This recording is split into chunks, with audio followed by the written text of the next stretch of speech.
전파하는 것도 잘못된 것이고 우리가 또 거짓 증인이 되는 것이에요. 부활이 없다면 바로 이러한 일들이 일어나는 것입니다. 무엇보다도 부활이 없다고 한다면 뭐가 끝이에요? 죽음이 우리의 모든 것의 마지막이 되는 것이죠. 죽음은 그래서 우리의 모든 것을 다 잃게 한다는 것입니다.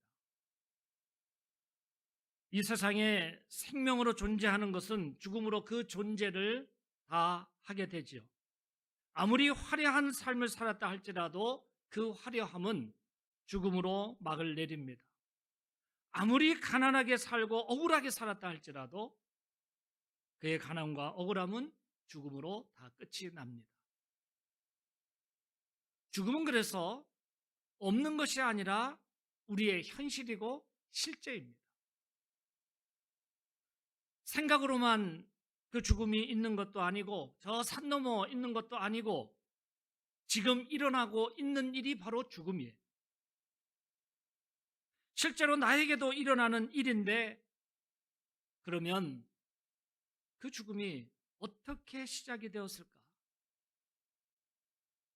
죽음이 나에게 현실인데 나에게 닥치는 일이고 지금도 일어나고 있는 일인데 이 죽음이 어떻게 시작이 되었을까?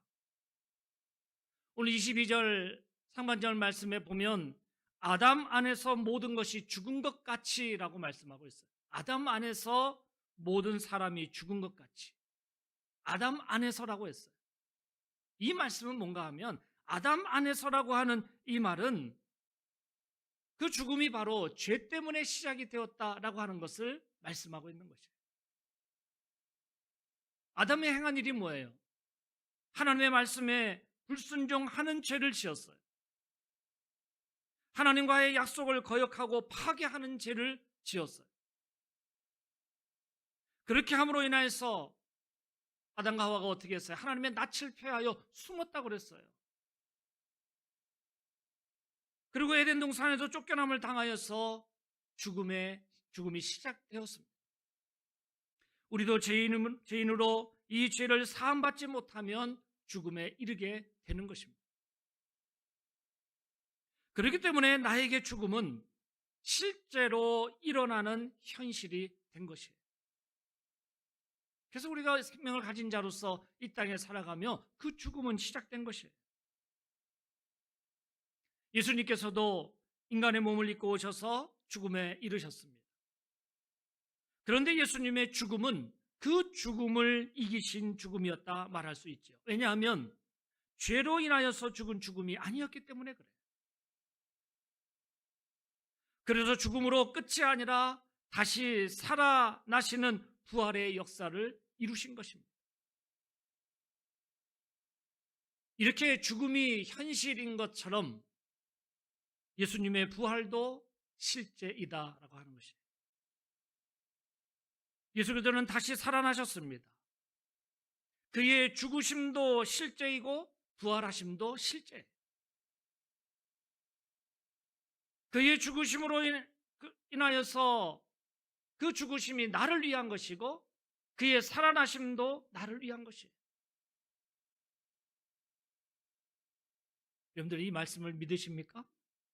예수님께서 나를 위해서 죽으시고 나를 위해서 다시 살아나셨다고 하는 거예요. 이것이 하나님의 섭리 가운데 이루어지는 놀라운 기적의 은혜예요.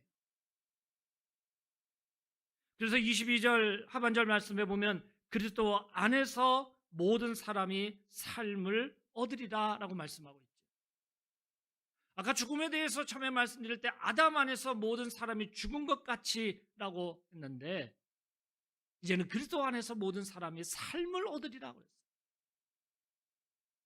아담에게 속한 자에게 죽음이 현실인 것처럼 예수님 안에 있는 자에게는 부활이 현실이 된 것이에요.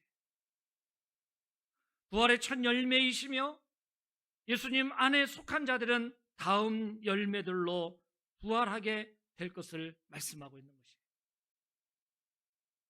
누가복음 20장 27절 이후의 말씀에 보면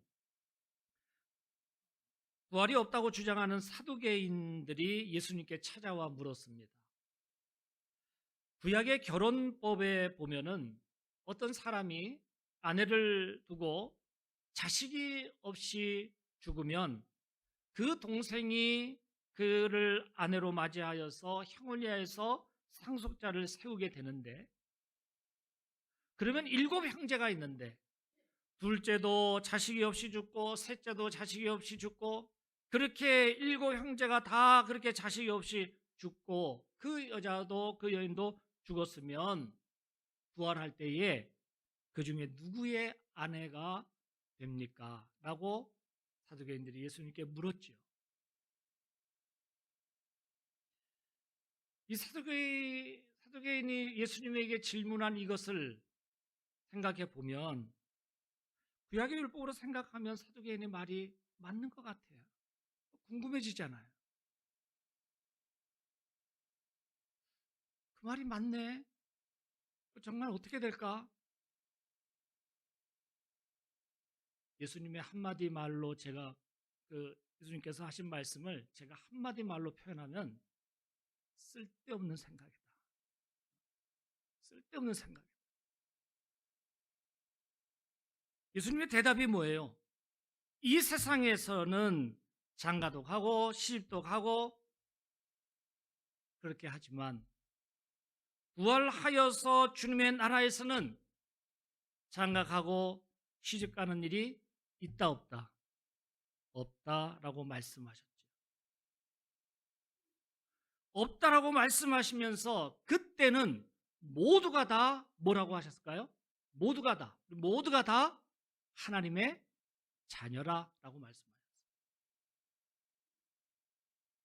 그러니까 주님 나라에서 우리가 부활하여서 주님 나라에 살아가면서 부모와 자녀의 이 관계, 아내와 남편의 이 관계,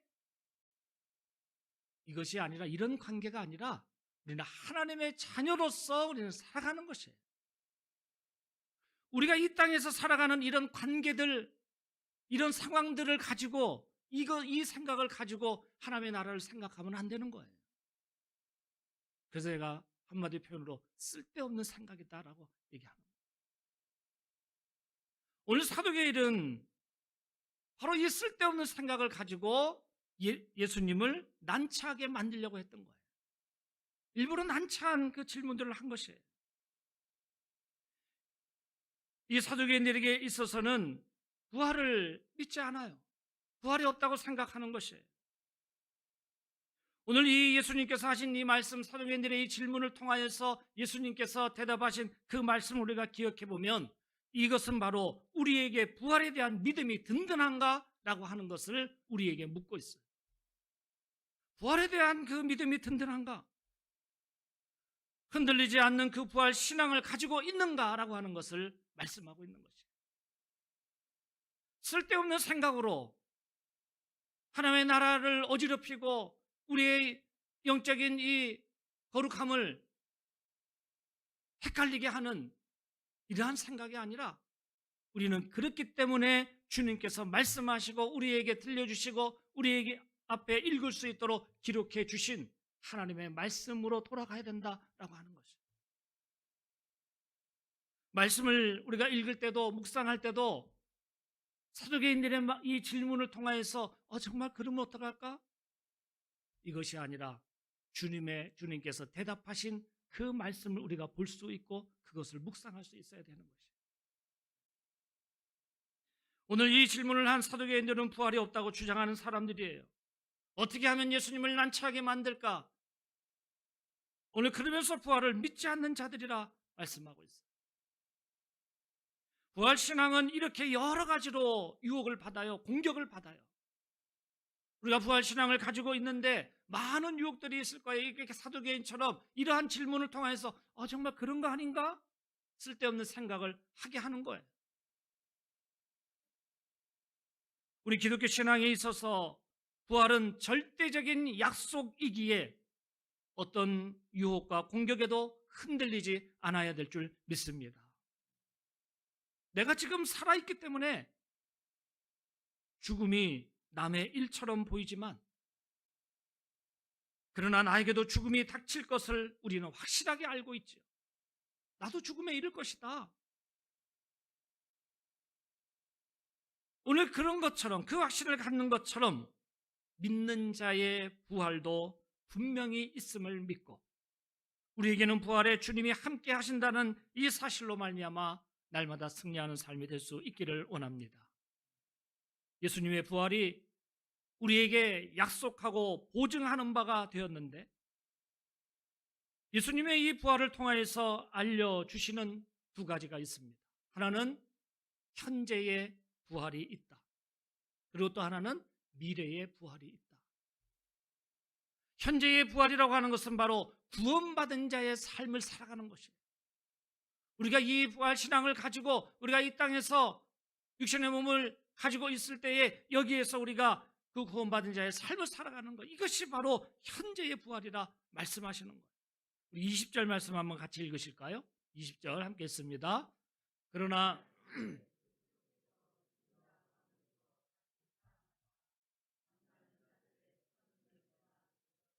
아멘. 그리스도께서 부활하신 첫 열매가 되셨다라고 말씀하고 있어요. 첫 열매가 되셨다고 하는 이것은 그리스도 안에서 현재의 부활을 경험하게 되었음을 의미하고 있는 것입니다.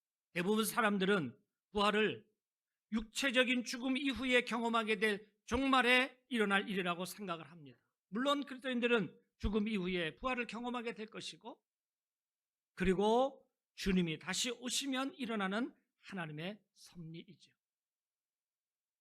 그러나 그보다 먼저 죽음을 이기신 부활의 능력을 지금 살아가는 삶의 한복판에서도 경험할 수 있다라고 말씀하시는 거예요. 무엇보다 부활을 믿는 우리는 용서와 사랑의 삶을 살아가야 하는 것입니다. 이것이 바로 구원받은 자의 삶인 것입니다. 왜냐하면 내가 경험했잖아요. 부활하신 주님으로 말미암아 경험했잖아요. 처음에 제가 질문드린 대로 죽으심을 믿습니까? 다시 사심을 믿습니까? 오늘 이것을 우리가 다 믿죠. 그렇다고 한다면 우리는 그의 죽으심을 통해서 용서를 경험했어요. 그의 살아나심을 통하여서 다시 한번 하나님의 사랑을 우리가 경험했어요. 그렇기 때문에 우리는 현재의 부활이 바로 용서와 사랑의 삶을 살아가야 된다고 말씀하고 있는 것입니다.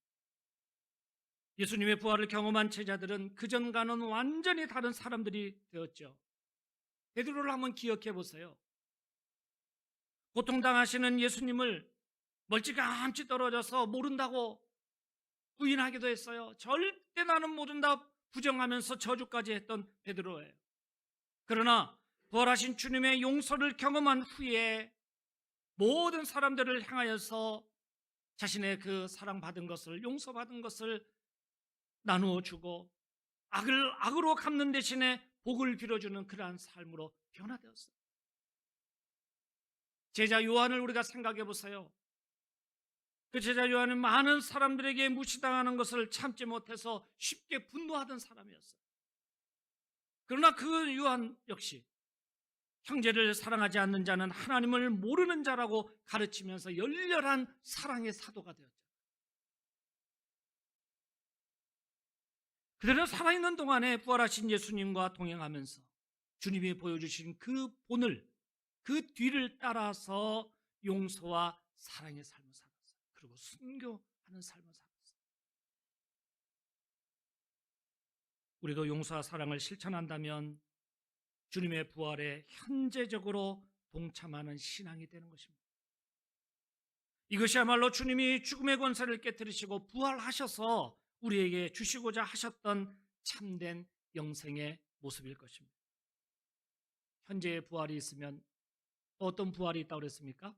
미래의 부활이 있다고 그랬어요. 그리스도께서 부활의 첫 열매가 되셨다고 하는 것은 주님을 따르는 제자들 역시 죽음에서 다시 살아나게 되리라는 그 약속을 의미하는 것입니다. 예수님은 부활하심을 통하여서 우리에게 주어진 운명을 바꾸어 놓으셨잖아요. 죄와 사망의 권세 아래에서 종노릇하는 그 운명을 바꾸어 놓으셨어요. 죄인들의 죄를 십자가의 권세로 죄에서 해방시켜 주시고 죄와 사망에서 승리하게 하시는 것입니다. 부활의 예수님이 이 땅에 다시 오시는 날, 주님을 따르는 모든 사람들이 다시 살아나 주님과 영원한 영광을 누리며 살아가게 되는 줄 믿습니다. 이것이 미래의 부활이에요.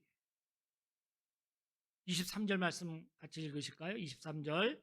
그러나 각각 자기 차례대로 되리니 먼저는 첫 열매인 그리스도요, 다음에는 그가 강림하실 때에 그리스도에게 속한 자요. 아멘. 첫 부활은 이미 일어났죠. 첫 부활은 일어났죠. 왜 일어났습니까? 첫 부활은 일어났어요. 왜 일어난 것이에요?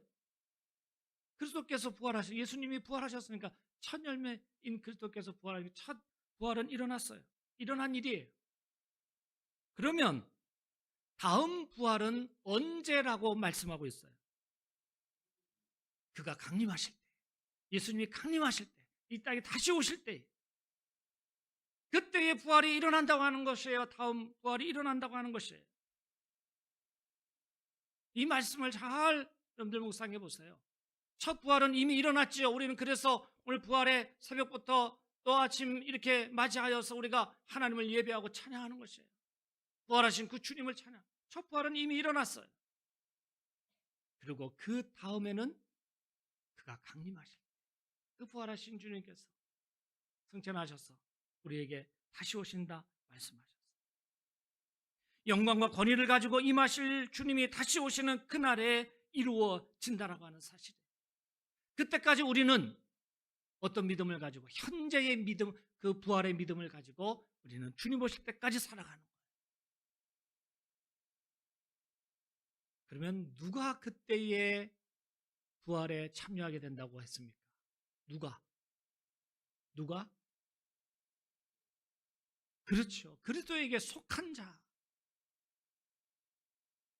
첫 부활은 이미 일어났는데, 일어난 일인데, 주님께서 다시 오시는 그때의 다음 부활이 일어난다고 했는데, 거기가 누가 부활한다고 말씀하고 있는 거예요?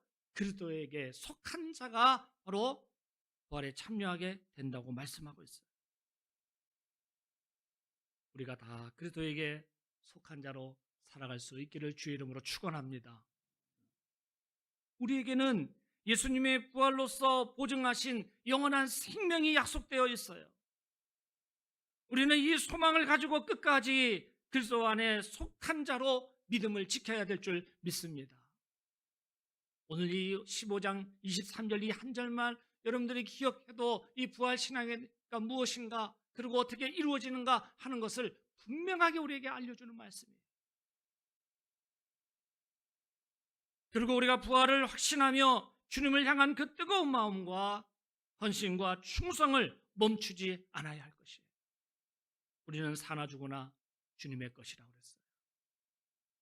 부활에 대한 소망을 우리 가슴에 새기고 어떤 상황에서도 영원한 생명을 놓치지 않아야 할 것입니다. 마지막으로 오늘 설교의 제목을 뭐라고 했습니까? 죽음의 반전이라고 했어요. 일부러 한자를 일부러 써놨는데, 반전하면 꼭 전쟁을 반대한다 이렇게만 생각을 합니다. 이 반전이라고 하는 말이 뭐예요? 일반적으로 예상과는 다른 방향으로 뒤집히는 그런 변화를 얘기하는 거예요. 그런데 이 반전이 죽음과 함께 결합되었을 때에 오늘 이 말이 뭔가 하면 끝이 아니라 새로운 시작으로 전환을 강조하는 말. 새로운 시작으로, 끝이 아니라 새로운 시작으로 전환되는 것을 얘기합니다. 이 말이 곧 뭐예요? 부활이에요. 우리 믿음 성경을 보면 부활이에요. 일반적으로 생각할 때에 죽음이 끝인 줄 알았어요. 그러니까 일반적으로 생각할 때 그 죽음이 있었기에 그냥 그것으로 끝나는 것으로 알았어요. 예수님께서 죽음으로 끝나는 것으로 알았어요.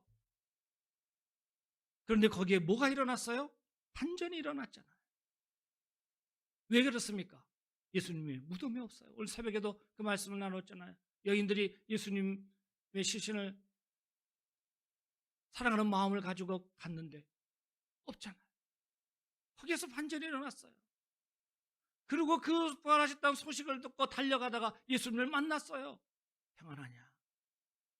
이건 뭐예요? 반전이 일어난 거예요. 나는 예수님을 사랑하는 마음으로 그 시신을 부패하지 않게 해서 조금이라도 닦기 위해서 갔는데 거기에 예수님의 시신이 없어요.